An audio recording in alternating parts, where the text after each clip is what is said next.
आजच्या लेक्चरमध्ये आज आपण बघणार आहे प्रिपरेशन ऑफ अल्कोहोल. अल्कोहोल आसपास तयार करायचं आहे by using alkyl halide. Alkyl halide म्हणजे by using alkyl group methyl ethyl. Halide म्हणजे halogen, chlorine, bromine, iodine etcetera.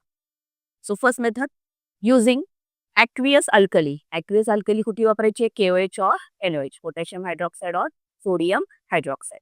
जर आपण अल्काइल हलाइडची रिॲक्शन ॲक्वियस KOH सोबत केलं तर काय होईल बघा. R1 म्हणजे अल्काइल हलाइड ॲक्वियस KOH, तर K आणि X बाहेर होईल आणि आपल्याला काय भेटेल? अल्कोहोल.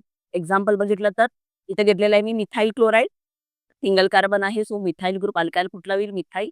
Cl म्हणजे क्लोरीन, सो मिथाइल क्लोराईड. त्याची रिॲक्शन ॲक्वियस KOH सोबत केल्यावर हा K आणि हा Cl बाहेर पडेल आणि आपल्याला काय भेटणार आहे? KOH भेटणार आहे. सेकंड रिॲक्शन आहे by using moist silver oxide.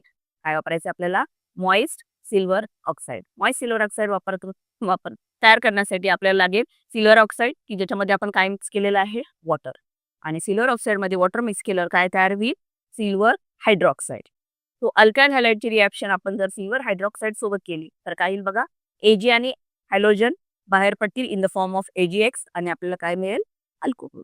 For example समजा मी मिथाइल क्लोराईड घेतला, त्याची रिॲक्शन मॉइस्ट सिल्वर ऑक्साईड सोबत केली म्हणजे AgOH सोबत केली. हा Ag आणि हा Cl बाहेर पडेल AgCl आणि आपल्याला काय भेटेल? मेथॅनॉल.